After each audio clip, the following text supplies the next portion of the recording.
political, machinations that are at your disposal, whatever you can do, where you can, prolong a vote, where you can call something else into question, where whatever you can do to kind of frustrate and make this guy, uh, you know, but they've done this before. I'm trying to think as I go. They've done this, and every week I hear someone in the news saying, "Well, this is really bad for the president. He's President Trump is looking bad. This is not looking good for him. This may be the end." And here we are 2 years later. He's still here. So everything now, a lot of things people don't really. Everybody's kind of holding their breath and they're waiting for this Mueller report to come out. So, let me ask you this question, Thimba.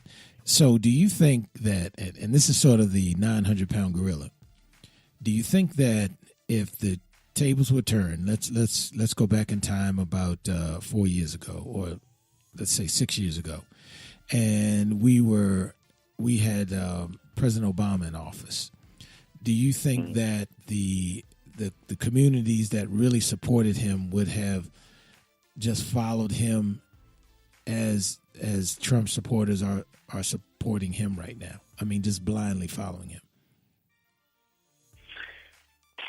I don't think it would be blindly in that case. I think because, the last administration laid out their steps pretty clearly in terms of what they wanted, what they hoped to get from it. There was evidence of, they displayed the reasons why, like here's the picture as it is. Here's where we're trying to go. This dude is just, throwing spitball. He's spitballing. He's throwing stuff at the wall and seeing what sticks. So my disappointment is not so much with him, but the people who are around him. Sure. The people who support, as Zambezi was talking about earlier, the people who are voting against their own self-interest to put him in office just to have him say the things that they want to say, the crap that they believe. Meanwhile, they're losing jobs. Meanwhile, they're losing benefits. Meanwhile, they don't have health care. Meanwhile, but they don't care. They seem to be oblivious to that. They're like, that's okay. He's saying what I want to say, and this is what I believe. And it's really hard, really, really hard to explain the truth to folk who are vested in believing a lie. Wow. Well, I think this is a good place to take a break. So let's go to our break, and then when we get back, we will continue our conversation. All right?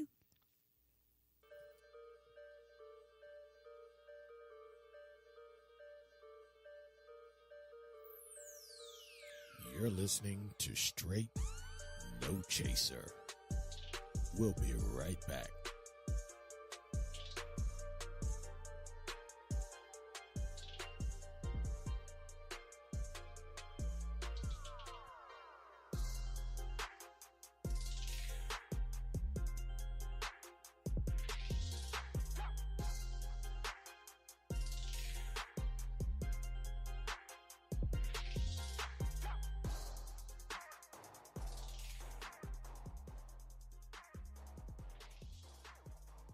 Today in school, I learned a lot.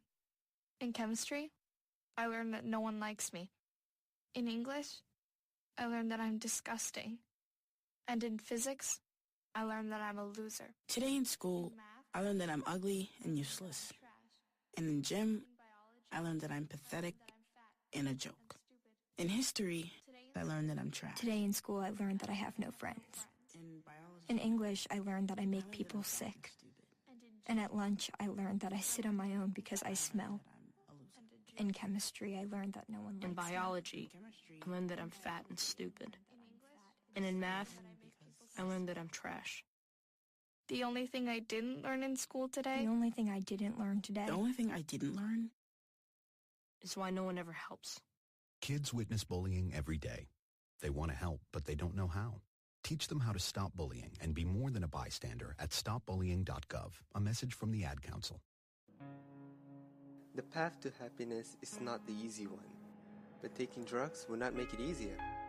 Many people got lost and end up losing their life to drugs. If you or anyone that you know is within that path, don't be afraid to seek for help. Visit www.adk.gov.my for information related to drug abuse. So, know your path. This message is brought to you by the National Anti-Drugs Agency. Where I wanted to quit, in the back of my mind, I told myself I have to quit. And just that day when I reached for that cigarette, I'll never forget it, with my son looking at me.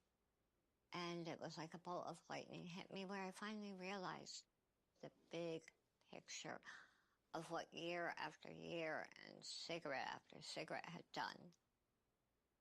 And I said, that's it. I'm done. I quit. Took him a whole pack, brand new pack. Took him, threw him out the window, and I don't litter. But that's it. I'm done. I quit. I know it's going to kill me. It's going to be cancer. But I don't have to make it sooner than it needs to be. He was shocked, and he says, I really hope you mean that, Mom.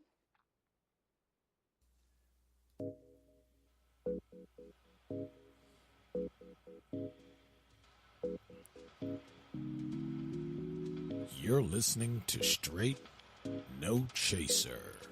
So let's get back to your girl MBZ, Pastor C, Thin Bad, and the Chief.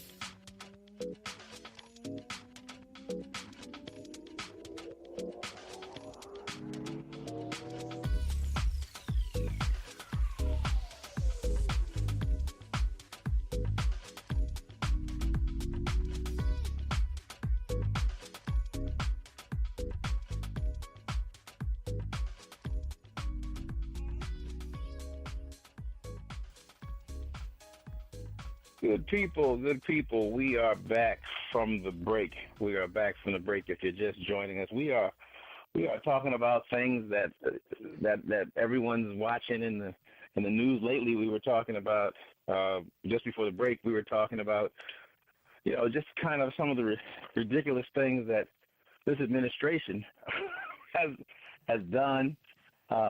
Some of the folks who just blindly follow this president. I have a hard time saying that word when I'm talking about this guy, because he acts so anything but presidential. And people are following him.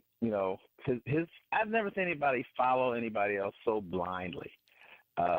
Even if they don't, if they know that what's coming out of his mouth is crazy and ridiculous, the fact that he's saying it seems to be what it is that they hold on to, even when they find out that it's not true. Again, one of the things we talked about was, this caravan that was just coming. He just made it sound like it was 10 million people coming from nowhere, and they're going to be marching here, and they were going to be here in no time. And this is all going to happen before the midterm. This is before the midterm elections. And to date, that caravan still hadn't gotten here. Midterms, elections over, and everything else. So, but people are just so, I don't know what it is, why folks are so into it. And I don't imagine that there's a majority of folks who are. I think the larger majority is quiet and kind of just waiting for the next election to kind of get him out of here. I can't imagine he makes another term, but then again, I couldn't imagine he'd be here to begin with. So I hope his existence has shocked folks into knowing that, what, we can't keep doing it the same way. We've got to come up, step out, and actually, not only vote, but vote for somebody who can win,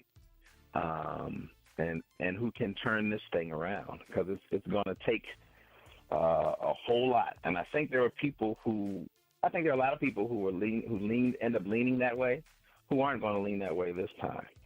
You've got people who are wondering how can Mike Pence, who's so religious and evangelical and on the evangelical right, and how can they be so supportive of a guy who has been proven that he molested and groped women? How can you just blindly support that? Not to mention all of the other things. Someone who separates children from families. Can't think of anything more horrific than that. But it's crazy. Well, here's the interesting thing that I've noticed. There are more things that, and particularly the African American community, have in common with Republicans than they seem to realize. I mean, because when you talk about conservative, and from back in the day, for example, you would be in church all day on Sunday.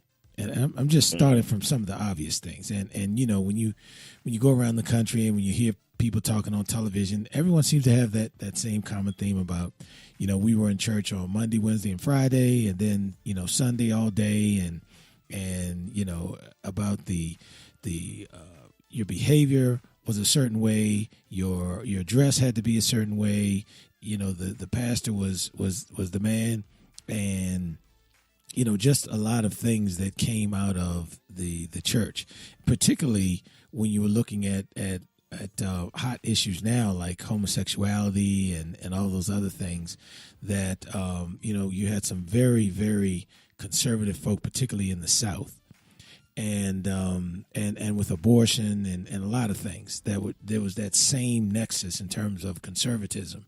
And it's just been interesting to see that family values and conservatism, that seems to be something that has been hijacked, if you will.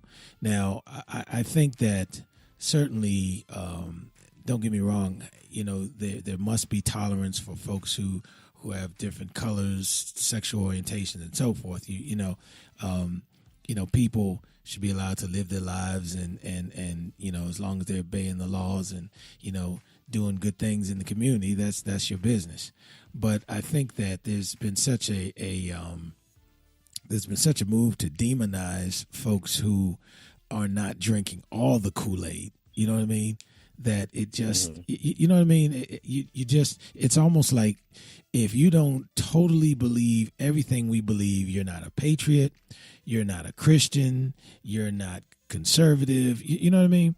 Because if you look, everyone, I would think, wants to have a good job. I think everyone, facts. Right. I think everyone wants to be able to buy a nice home for their family. I think everyone wants to be able to go to church and not be shot up like in New Zealand. So, it's just interesting that, there seems to be this new version of conservatism and patriotism that I'm just, it's just kind of baffling. Patriotism? Yes. How can it be patriotism when, I'm not going to say how, I guess it can be patriotism because they do it in the name of America, whatever.